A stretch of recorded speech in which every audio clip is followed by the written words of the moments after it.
Yo, I don't know if that's fair. I don't know if Ben could ever be described as scurrying at that size. I don't think that's possible. Like Ben Troop scurrying. Is that allowed? Shuffle maybe might have been a better definition. Like, he's allowed to try. That's fine. Like But in the that's terms not of what's gonna movements happen. that describe Ben Troop, no. I don't believe shuffle or I don't believe scurry can be applied to him. Right. Like a bear never scurries. No. And being the fact that that man is roughly the size of a Kodiak bear, don't think he's allowed to scurry. I think there's like a bear like charging you, right? Mhm. And then there's just a slower charge. Okay. So that was just kind of like a slow charge to the outside of the room. That's what that was. That was one of those situations where like he just ran into the studio, grabbed something, and ran out. And it was like if you were like on a hike and a bear just ran up to you real quick and then ran away from you. Like that's the fight or flight kicked in. I'm over here pinned in a corner. There's nowhere for me to go. I was gonna have to fight my way out. Would I have died? More likely than not. Right? But it's More just likely done. than not. And that's the great thing is both the bear and Ben probably were like, you know what? I'm trying to not be noticed here. I'm not trying to cause a problem. And now we're talking about it. So like, just like a bear, like we'll try. Listen, I'm just trying to eat your sandwich here that's on the picnic table. Just let me eat it and then leave. And like I know I'm not going to make it, and I've had multiple coaches confirm this to me. Like I asked Clay Helton about it. I was like, if I try to tackle Ben Troop in the open field, can it happen? And he said no. I'm not a small person. Right. No, not at all. I'm not. And I think I'm relatively in shape. I was gonna say you're someone also with experience. Yeah, So it's like, not like you're, just walking on. Relatively in shape. He's just a different kind of human being. Insanely true. I thought you were about to tell me something very different. What? I thought you were about to tell me that, like, maybe off air or whatever, that you ask some of these football coaches or all these football coaches, you said something about bears. Yeah. Because that's where the convert. So, like, I thought you were about to be like, what, me against a bear? What would that be like, Clay Helton? Maybe that should be your next conversation. Listen, you never know. But again, Ben Troop shuffling out of here. Trying his best. Just in and out as quick and as mischievous as a man that size can be. Listen, they're different kinds of, like, they're different species.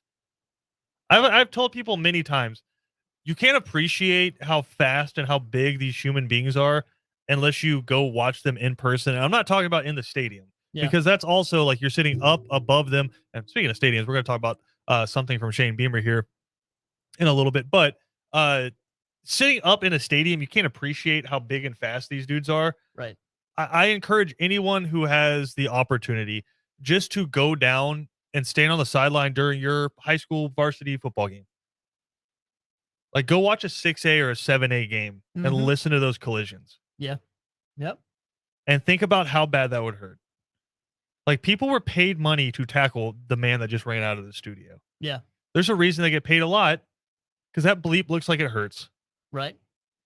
I'll say it's kind of hilarious. Like, just thinking of, because you brought up, like, some of these high school football players, man. And honestly, as someone who's been on the field taking pictures, like, and things like that while a live game is going on, and you're just walking around, and some of these kids are just like straight, like, they're like juniors, seniors, just obviously been in weight training for years. They're freaking yoked up. They're huge, right? And then, like, they take off their helmet and they're like, man, you look like you're 12. But, like, I'll tell you, they're just giant. You know, you feel like, it, you'd get destroyed if you tried to, like, if they tried to tackle you or something like that, right? But you know when you really feel it, and then this is just a me thing. Like I said, I'm not a small person. I'm 6 feet tall. I weigh over 200 pounds. Yeah. I'm not a small person. No. But when I see a high schooler with arms that are bigger than my legs, it's ridiculous. It makes me question a lot of things. Very, very true. Very true. Very and so much Ben, I feel like if he wanted to, he could just like pick me up and pull me in half. Yeah. There's a reason, going back to, like, there's a reason why you see highlights of, like, news reporters and things like that jumping out of the way of tackles. Or if they don't, it's rough. Exactly. There's a reason for that. Yeah. Yeah. And that's like a byproduct. That's not even someone actually trying to tackle you, or vice versa. So breaking down really important things here today. Football players are big, groundbreaking stuff here today on second down. I do want to start somewhere weird, PJ, if that's okay. That We like already we haven't did. already started Yeah, somewhere we weird, but I opened want the to door. transition to another weird place. I'm not getting back on track. I'm just talking strictly college football today. As we should. I'm excited about the NFL this year. Okay. Now I know that's kind of underwhelming for a lot of I people. was gonna say, how but weird is that? The NFL is usually like the palate cleanser for me after college football. Not that my palate needs to be cleansed, but it's just like you're going like face first into college football for Yeah. like 16 hours Mhm. on a Saturday. And then you need something to kind of just decompress with. And that's typically what the NFL is to me. I am nowhere near as emotionally involved in the NFL as I am in college football. Like I care so much more about what happens in the Egg Bowl than I care about even the Super Bowl. Yep. Right. But I'm legitimately excited for the NFL this season because I feel like there are a lot of teams that have kind of been middling teams that are due to either be really good or crushingly disappointing. Mhm. And I'm excited about that. And also, I think what a lot of this is Matt Ryan's gone. And I'm not saying that because I wanted Matt Ryan to be gone. He's in a better place. Right. Like Okay. so much better than Atlanta. And obviously I'd still want him here, but gone is any sort of hope for me to think that maybe, just maybe, Matty Ice, because he's so damn good, can carry this team to 7-8 wins. Maybe Right. So like so something where I'm actually emotionally invested in. maybe not Matty Ace. Maybe Marky Ice can do that for you. Marquee Ice is what we're going with. You guys are sleeping on Marcus Mariota. Look, man. No, I'm just kidding. I I'm hope just kidding. Please, Marcus Mariota has a great year. Yeah, no, please continue. But your I am point. not I'm just joking. emotionally invested in the Falcons this year. Right. And so Understandable. with that, I think that the league's in a relatively healthy place. I mean, just so long as you don't look at the Deshaun Watson situation, which Of course. do you think he's going to play tonight? I hope not. Because as of right now, he's slated to start. I'm sure he will. I'm sure he will. And then the I'm NFL sure is waiting for their appeal to come down. Yeah, he'll probably play all four preseason games, and then everything will go. Well, so into no, I think the effect. rule is once while the appeal's happening, he's not suspended. But as soon as the final verdict comes down, even if it's in the preseason, he has to stop until. So I think you still get paid for preseason. So do you think if the appeal is still going on, start of the season, you think he starts? Yeah, I mean, because it's not like I'm college. Sure it'll be it's not like college legal, football, or- like where you hold a guy out because he could be ineligible. It's as the Sure. appeal is going. It's like, yeah, I think until the final verdict comes down, I believe he would still be able to play. I think there's no doubt he gives you the best chance to win. Is there any way I think the appeal takes that long? Absolutely not. Right. I completely agree. I was thinking that more in a sense of you start your first game with one quarterback and then the appeal finally goes through and then you just take him out of the system. Sure. So it'd be odd to start a season like that, but this is not a good situation. But no, either way. Anyway. Maybe I'm just falling for the trap of optimism. And again, let's just not look at the Cleveland Browns because Yeah, right. No. I've spent enough time there and it's gross. But Agreed. in terms of optimism, right? I look around the league and I'm like, more so than in previous years, I feel like there's a lot of teams who, even if they don't have a chance to win the Super Bowl, have a chance to be fun, right? Like I'm looking at the New York Giants. They got Brian Daboll up there now as the head coach. And I watched last night, Daniel Jones, Saquon, like that offense actually looked like it had an identity. Like they moved the ball down the field. That wasn't a terribly unfun team to watch. And their defense is really fun as well. New England, Mac Jones, we've heard the reports. My man went from Mac Jones looking a little chubby there. They say he got rid of the flab. He's ready to rock. And Bill Belichick said there's been a big jump forward. You know who potentially their offensive coordinator is going to be? Matt Patricia. Wow. It's kind of ethereal right now. Don't know really who's calling plays. That is kind of interesting. Yeah. But Matt Patricia. How Yeah, we don't have to dive into the nitty-gritty of it. But with the local teams, right? The Falcons, it is what it is. This is the last year where you're sitting on the Julio Jones and the Matt Ryan contracts. Next year, you have a relatively solid base of young guys, and then you're gonna have a crap ton of money next year, right? So Matt Ryan has gone on to the Colts. So gone is any sort of maybe Matt with the fact that Matt Ryan's there. We give it nope, gone. Right. And again, I know you love your boy Marcus Mariota, but there's no emotional ties to it. So it feels like the new start for the Falcons has finally happened. Sure. And with the Colts, it's a damn good team. And now they got Matt Ryan. That I think is going to be a fun team to watch. Can the Bengals bring it back another year? They went out, got some offensive linemen. to solidify that core. Can Joe Burrow and them guys kind of recapture that magic they found at the end of the year, or even kind of second half of the AFC Championship, Yeah. and bounce back? What does Patrick Mahomes look like without Tyreek Hill? Like, I think there's a lot of really fun storylines. Jacksonville. They tried. No, well, we're gonna Yeah. we're gonna get to see Travis Etienne for the first time, Right. right? Finally. Trevor Lawrence with an NFL coach for the first time. Mm-hmm. The defense with Josh Allen and Travon Walker and some other really good players on it. I'm excited about that. Well, Even and I say they tried because Yeah. I know it wasn't. We talked about this when it happened, but they actually went out in free agency and spent some money. because they Now- had a lot of money to spend. Yeah, and they didn't bring in, the top five, one of the top 5 receivers in the NFL, but they went out and got some weapons. Yeah. So that's why I say like they tried, and now it's gonna be really fun to see if it pans out or if it doesn't. But you have Baker Mayfield in Carolina. Yeah. I think that could be a lot of fun. That secondary's filthy, and their defensive line's not bad. If Baker Mayfield could be what he was for a few games with the Browns, Yep. where it's like, hey, that's a pretty good NFL quarterback right there, and he's fun and he's spunky. I think Carolina could be pretty okay, and it could be at least an entertaining team to watch. That's kind of what I'm going for. Don't watch Seattle at all this year. Like, just for your mental health, don't watch the Drew Lock experiment going on Don't do it. with Seattle. Pittsburgh.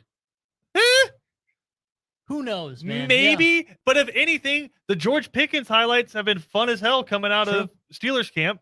So you got that going for you. You're telling me there's a chance. That's really the Pittsburgh yeah, Steelers. Yeah, this year. exactly. And then Miami, fastest team in football, right? Yeah. You go out, you get Tyreek Hill, you draft Jalen Waddle last year, dude's a burner. You sign Raheem Mostert this offseason. He was Mhm. actually the fastest guy on their team when they measured him in camp. It's So crazy. it's just nothing but speed down there. So if Tua can step up, that could be a really fun team. And that defensive line, that front seven is like legitimately good. Not me being like, oh, they could be. No, like go look at the stats from last year. That team is legitimately good. So there's so many fun teams around the league. Denver with Russell Wilson, were they just a quarterback away? They have a ton of wide they receivers. got a ton of out wide there. receivers. Yeah. Bradley Chubb's still out there tearing people up. Like that could be a really fun team. I hope for my man Cody that the Sure. Broncos go out there and do Agreed. something fun. So it's and I'll say this. To pull a Cody, I'm a Falcons fan. Oh no! I think I'm going to be an Eagles supporter this year. Wow. How I just got has an this- I just got an oh my god from how Kevin. has That's how this you know it's good. happened? Well, listen, if the Falcons split, I'm going full Well, I Cody know here. how it's I'm happened, going but- full Cody here. If the Falcons play the Eagles, obviously I'm pulling for the Falcons. Oh my gosh! But with the guys that they drafted, Jordan Davis, Nakobe Dean, that's going to be fun to watch. Brandon Graham and Fletcher Cox are two of my favorite players in the NFL. Like, full stop. Offensively, you got Devonta Smith, and you got maybe one of my top 5 college quarterbacks ever in terms of just favorite to watch. They have Jalen Hurts as their starting quarterback. I know what's happening here. What? Cody, what have you done with Christian? No, where's he at? I've been body snatched. Like I've Cody, been body I know snatched. you've done some weird things, and now Yeah. you've obviously figured out how to do this. Well, no, Where's the real Christian? I just No, I'm just kidding. and listen, I don't love their coaching staff with the Eagles, but I mean the dudes know how to draft. And Yeah, at the very least. I hope Jalen Hurts works for the simple fact that I believe a dude that can win like at Alabama, Yeah. can win in the NFL. Right. And it's just you've never really seen the guy like Jalen Hurts get that chance before. And they were like, well, I mean, he was at Alabama and he went to the college football playoff every time, played within a snap of beating Deshaun Watson as a true freshman in the national championship game. Then after that, took his team back to the SEC or back to the national championship, I Mhm. should say. And you lose out your spot to Tua, who comes in the second half. When you kept your team right there, it's not like you're getting blown out. Yeah. You kept your team right there in the national championship. Then Tua comes back and leads it. The next year, you kind of sit on the bench the whole time. But when your team needs you against that same Georgia team, you come in and dominate against them. And then you go to Oklahoma and I think finish second in the Heisman voting. Yeah. And make it to the college football playoff where you get eviscerated by Joe Burrow, but everybody got eviscerated by Joe Burrow that year. Yep. So I think they looked at him and they were like, hey, dude, won. And then he won. And then he won. And then he transferred and he won. Mhm. And he won. And he won. Yeah. Well, let's give him a shot. Nobody else wants to draft him. We'll take a shot on him. Oh, holy crap. He's our starting quarterback. And he wins. And Yeah. How about that? dude's built like a brick bleep house. Like, Yep. stud. So I just like the fact that they gave him a chance. Like dudes who win in college. You know what I think is funny to watch? Watch Bailey Zapp at New England. Right. If you don't know who he is, You should if you're a Georgia Southern fan, because your offense coordinator Brian Ellis was his offense coordinator last year at Western Kentucky, and the dude set the FBS single season record for touchdown passes and can sling it. So I like what New England did, which is I'll give that guy a shot. Why not? Let's see what he can do. Of course, Brian Hoyer's still there. I don't know, because he's going to be there till the end of time. Like when the nuclear apocalypse happens, it's going to be cockroaches and Brian Hoyer in New England. Yeah, but I don't know. I'm excited because there's parity, I believe, in the NFL this year. Aaron Rodgers lost his best threat. Right. The Rams, can they do it back-to-back years? Mm-hmm. That's interesting. It's so hard in the NFL. Yeah. Right. And then again, Patrick Mahomes without his X factor. Right. Can McCole Hardman step up there? I'm looking around the NFL. There's parity, but also in that second tier, I think it's just fun. Yeah. Yeah. Absolutely. And you say all this without even really mentioning the calling card that everyone's going to, I feel like, this offseason, and that's the AFC West. Yeah. Right. Just the AFC West as a whole is going to be entertaining enough. But then you branch out and you look at all the other teams around the league. And yeah, you're right.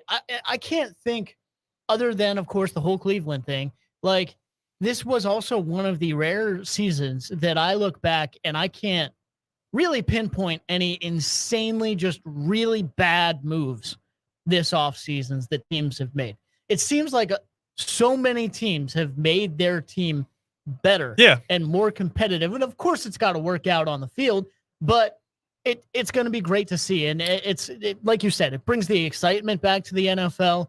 I don't think every team's going to be, what is it now? Can't be 8-8. I don't think every team's going to be 9-8. Sure. Right. But I do think, like you said, there is going to be a lot of parity. It is going to be fun to see which teams work out and which ones don't. Yeah. And I think you got some really we didn't even mention Buffalo or Tampa Bay in that. And like both those teams are going to be, you have Julio Jones playing with freaking Tom Brady. Right. You know how much that hurts my heart, but I'm also excited to see it. Yeah. It's crazy. And you brought up the Chiefs. Juju Smith-Schuster's out there. And you know, it's the jury's out on how good he What's is. The TikTok life like in Kansas City compared? Man, I don't know, and I don't want to know. Like, I can't wait to see them on the field and everything off the field. I don't want to be anywhere near the Chiefs because you got there's so many different weird situations there with social media on the Chiefs team that you just don't want to know about. But or you don't. I mean, did you say all this? Like you said, we didn't really talk about the Bills a whole lot. Did you see the other day? There's two guys that are sitting out there, waiting to get signed or waiting to agree to a deal. OBJ and Von Miller, and they're joking about going to the Bills. Be awesome. It's like, dude, can I say this? And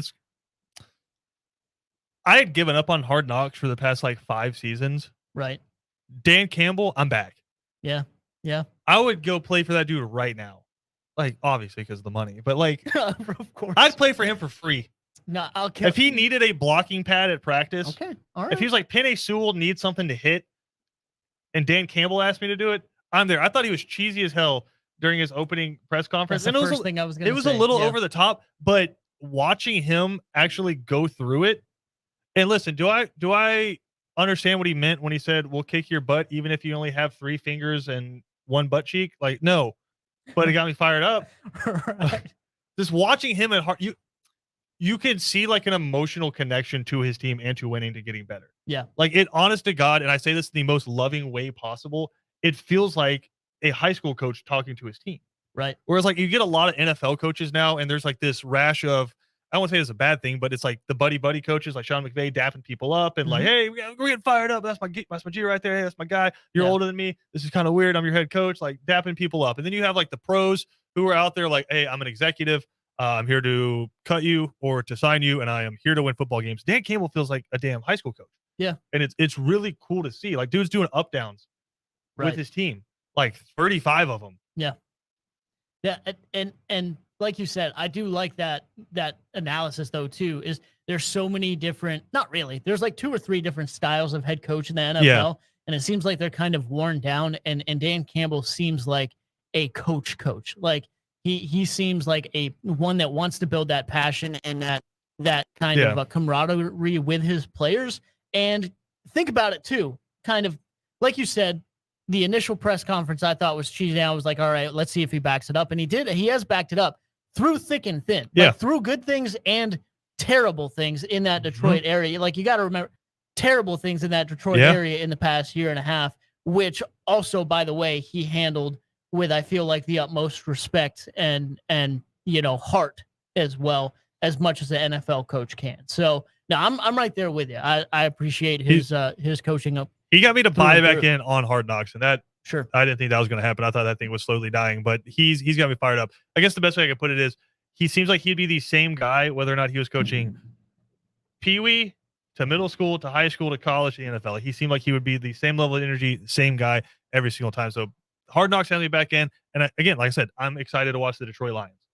Weird, it's weird, say, but I agree. It's weird, and maybe like even with Jared Goff as their quarterback. Maybe I was about to say after like the first week when I watched Jared Goff do his thing, I'll be like, oh, okay, maybe not anymore. But the defense seems fun. You got DeAndre Swift toting the rock. Like it could be a relatively fun team. I'll give you, let's say, 4 teams to not watch. We mentioned Seattle. I'm going to throw the Falcons in there. Like I love the Atlanta Falcons. If you care about your sanity and like actually watching good football, don't. I'll put the New York Jets in there as well, and then the Houston Texans. Yeah, no one wants to watch. I'm sorry. Yeah. Even if he wins like 8 or 9 games, no one wants to watch Davis Mills. And then just don't watch the Browns out of principle. Yeah, sure. No, I'd agree with you there. I'd agree with you on most of those. I want to see what happens with the Falcons, even if it's just for 1 or 2 games. Listen, you just love Marcus. I do, for sure. And I got to watch for those. I'm not saying I'm not going to watch those throwback uniforms. But I'm just saying, because for work, but sure. Don't if you're just a passive bystander. I can see that. We got to take a break. We'll come back with more. This is Second Down on ESPN Radio.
We do have some breaking news to get through out of Athens. This is Second Down on ESPN Radio, presented to you by the Uniform Source. Christian Gokel alongside PJ Zuko. Georgia going to be down a wide receiver for a little while, as Arian Smith will have to undergo ankle surgery based off of an injury that he received yesterday. He's going to miss time. We don't know how long, but it occurred during Thursday's practice. And as I said, unknown how long he's going to be out. And I think that's a pretty huge injury for a couple of reasons. Number one, he seemed like he was poised to step up into a role that Jermaine Burton had kind of filled last year, which is if somebody's going to take the top off the defense, it's going to be this guy. But on the other side of it, it's kind of disappointing because dude's been just riddled with injuries. And that was the concern about him coming in from high school, because kind of skewed more towards a track guy than a football guy. And it was, hey, can he stay healthy in an SEC team, right? Playing that full SEC schedule, going through an SEC camp, and he just has not been able to do so yet. Yeah. And so just a blow to Georgia's wide receiver corps. But I think it's interesting. So number one, do you think that has a huge effect on the season? Because to me, hasn't really been available throughout his career. When he's there, it's great. He had the big catch against Missouri a couple years ago. He just eviscerated South Carolina.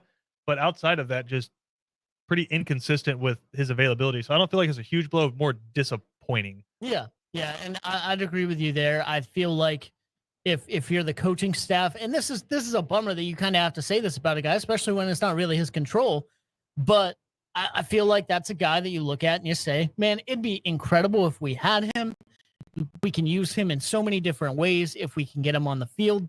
But you don't, I don't know if you count on that. You know what I mean? I don't know if you specifically plan things for him like he's going to be available every single game.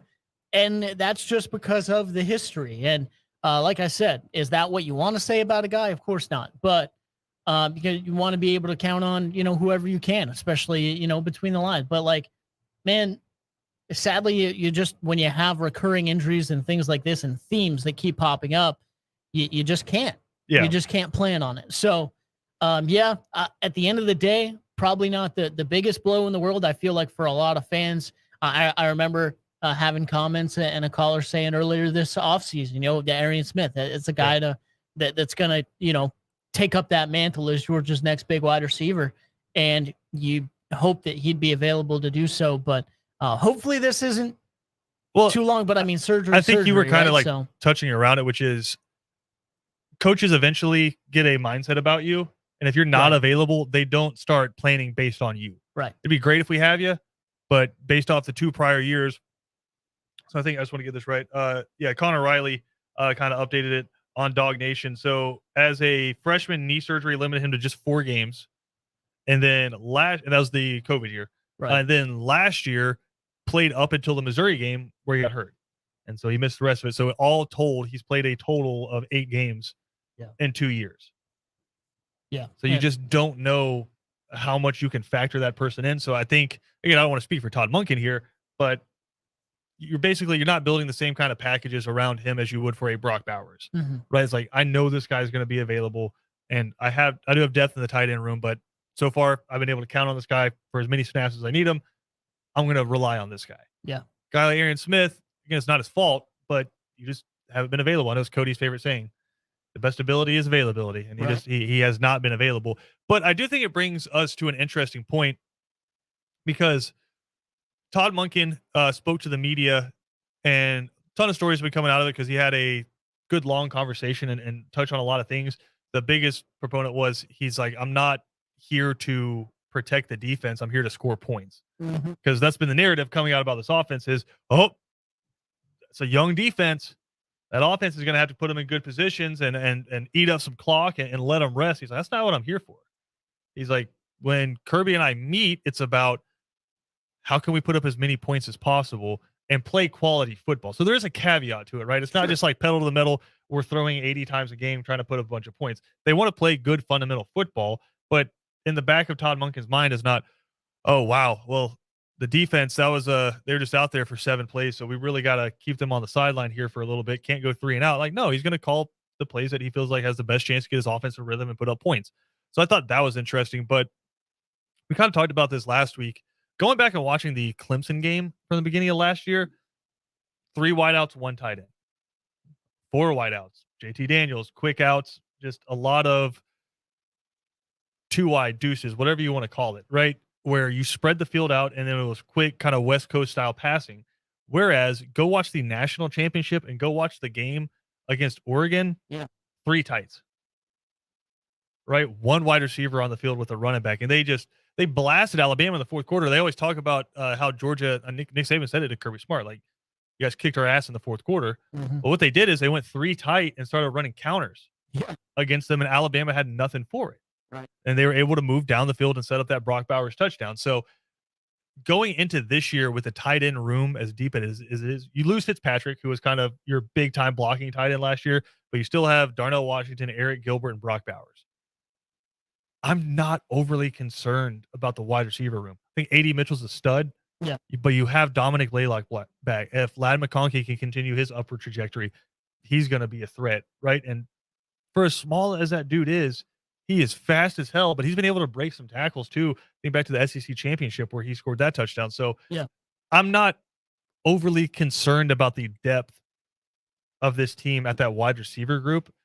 And maybe that does end up hurting you in recruiting wide receivers. That's a whole nother conversation that we can have. But in terms of going into 2022, if there's a position group to be worried about, I don't know that that's it. Yeah. And what's funny is you go down that list. I know it's an attractive thing to talk about and to speculate on. It's a lot like a quarterback that, is being doubted, right? That's just what everyone flocks to. And this is another one where a star wide receiver moves on for one way or another. Yeah. And the conversation, well, who's going to fill that hole? Two Who's of going to them. be that guy, right? Yeah. And you go down the list to a certain extent. I feel like a lot this offseason, it's been like, man, well, we got this guy and this guy and this guy coming in. Who's doing this? And every time I hear people list off the names of wide receivers that Georgia has, it's like, well, each one of them have stepped up big for Georgia in the past. Like each one of them have had some big plays for Georgia in the past. So like I said, I'm not insanely worried about like the 1 or 2 deep when it comes to the wide receivers with Georgia. Cause first of all, like you said, they were at their best when they didn't necessarily have to rely on the wide receivers a whole lot. Now, of course, they made some big plays. A.D. Mitchell in the national championship, it made some huge plays, but you didn't have to rely on them for that whole game. So I think, yeah, absolutely. I'm kind of right there with you. I think you have the guys there that you need. You don't need to also overuse them or wholeheartedly rely on them to be the whole functioning heartbeat of your offense. I don't feel like they can certainly be a part of it and they can make some big plays. They can bust over the top, and that's where you would hope Smith would be. But at the end of the day, yeah, I don't think it's something that's going to make or break your season. I guess to the point I'm trying to make here is if Tyler Harrell, the Louisville transfer to Alabama, if you heard a report, because he's kind of in that same spot that Arian Smith was in, which is you're going to be the guy that takes the top off the defense. You got Jermaine Burton and you have Corey Brooks, who are both those solid outside wide receivers, but then that slot where you've seen the Jalen Waddles play the past few years, or Jamison Williams last year, that slot spot, if he went down, and I hate like putting philosophical or theoretical injuries on people, but if he went down, I feel like that's a front page of ESPN.com storyline. Like Alabama with that offense just lost their over the top threat. Yeah. Just with the style of offense Georgia runs, it's not overly a huge deal. Right. And with the fact that they put so much emphasis on that tight end room, it's not overly a huge deal. Yeah. No, agreed. It's a lot like, that's kind of how I view. It's funny you bring up Alabama, because Alabama and like Ohio State's offenses are something that it's crazy. You look at all the different weapons they have and how they spread you out and how they can go anywhere at any point and make you look silly. But the thing is, those all work together to become one unstoppable force that you can't really find a defender for, because you have so many different guys to defend. But if one of those guys goes down, it becomes a little bit more easy. Yeah, I mean, right? So that's well, now you saw it in the national championship. Alabama with their top 2 receivers in Mechie and Williams, when they're on the field, they're unstoppable. Yeah, we saw it in the SEC championship. You cannot stop them. And then Mechie goes down, and they're a little bit more stoppable. Yep. And then Williams went down, and they had their lowest point totals of the year when they scored 18 against Georgia. Right. So it's that offense it just flows through that wide receiver position so much more than the one coming out of Athens. And again, is it based off of who you've recruited and who you got in the house? Yeah, probably, because you got the best tight end room, and then you have a pretty okay wide receiver room. Sure. So it's how you call your plays. But again, Arian Smith going down, gonna miss more time. We don't know how long until he gets back from the ankle injury, and obviously he's a big piece if you do get him back. But I just don't think this changes anything in what Georgia was trying to do. Right. So, agreed. News coming out of Athens. I do want to take a break. I want to come back. Shane Beamer did something pretty cool with his team at South Carolina. I want to play the audio of that next. This is Second Down on ESPN Radio. More dancing.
Second Down on ESPN Radio is presented to you by the Uniform Source. Christian Gokel alongside PJ Zuko. Just a couple weeks away from the start of college football.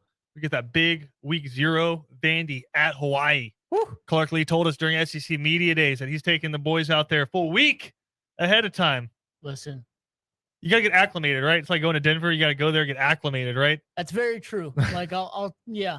As he's selling that to the budget department, he's like, hey, listen, this is huge. Yep. If we're going to win a game this year, this might be it.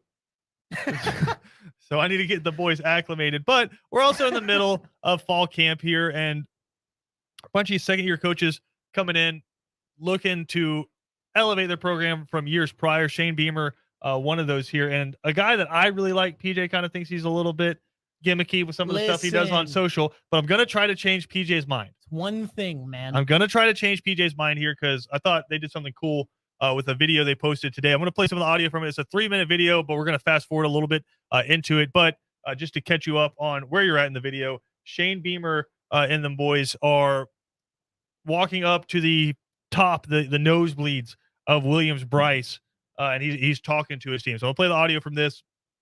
And again, you can see the full video on Gamecocks football on Twitter.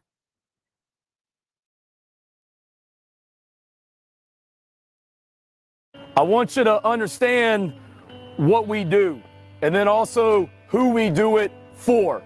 And y'all saw a lot of stuff happening on this walkover. You saw people out there trimming those trees to make it look great for game day. You see all the construction. You can see the new LED lights and ribbon boards. But imagine you make that walk here, and now you got to climb all those steps to the very top of the upper deck where your head is up against the back of the stadium on the last row. People pay money to come watch you guys play and do that. I don't want us to lose sight of the sacrifices that people make to come watch you guys play down there. People pay money to park, to then walk all the way down Bluff Road, to then climb up this ramp and these steps like we just did to watch you play. People park all the way over there on the top of Rosewood Drive, pay to walk all the way down Rosewood, all the way around the State Fair, to then make this climb all the way to the top to watch you guys play, and the sacrifices that they make as well. They're going to come out here. You know how our fans are. They're the best in the country. They'll be out here when we play Georgia State. It's at night. And then they're also going to do that same walk and that same climb when we play Georgia, the second home game, at 12 noon, when it's around 100 degrees out here. And they're going to sit out here in the sun. We're up here. You're damn near touching the sun for 3.5 hours for you. I want to make sure we don't lose sight of what we're doing and who we're doing it for. And so again, I thought, does that change your view on Shane Beamer? Because man, I thought that was such a cool message. I think that is very cool. I think that is insanely cool. Now, I take a little offense to the fact that you think I just don't like Shane Beamer at all right? Because I like him a lot. I didn't like one video they made that I thought was insanely cheesy, but that I think counteracts it very much. Because like to some people that might be cheesy, but you just hear coaches. Let's be real. It's coach speak, whatever. You hear coaches, you hear players say it from time to time. Listen, we appreciate the fans, and I think they really do. Like they show that appreciation in a ton of different ways. And, you know, you hear sometimes coaches say, well, we'll try to make it clear to the players that our fans are a big part of this. And when they're in the stands and you're on the field and everyone's going crazy, it's really easy to be like, yeah, we love the fans. Of course, we appreciate them being out here.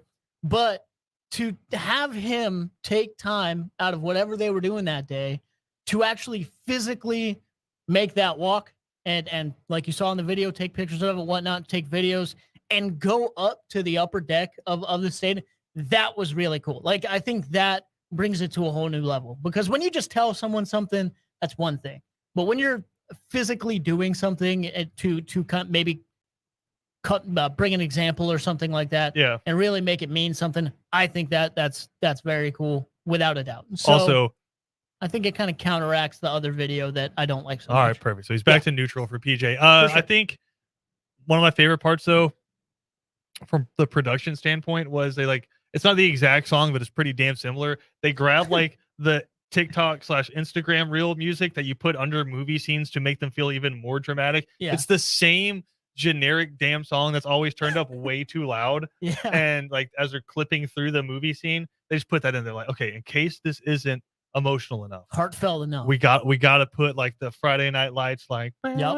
That's exactly what I was gonna say. It's like yep.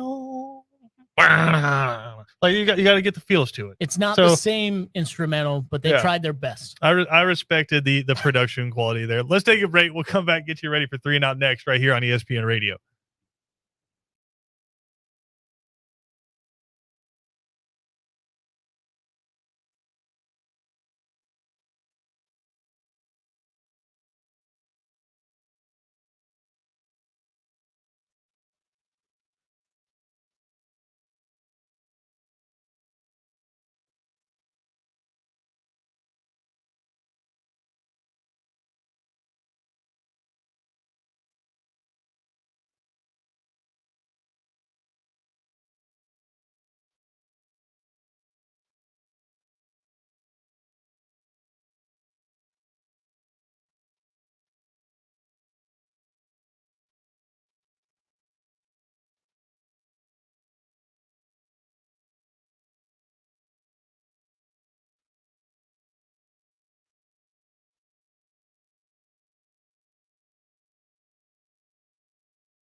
How many grown men are crying in the car right now?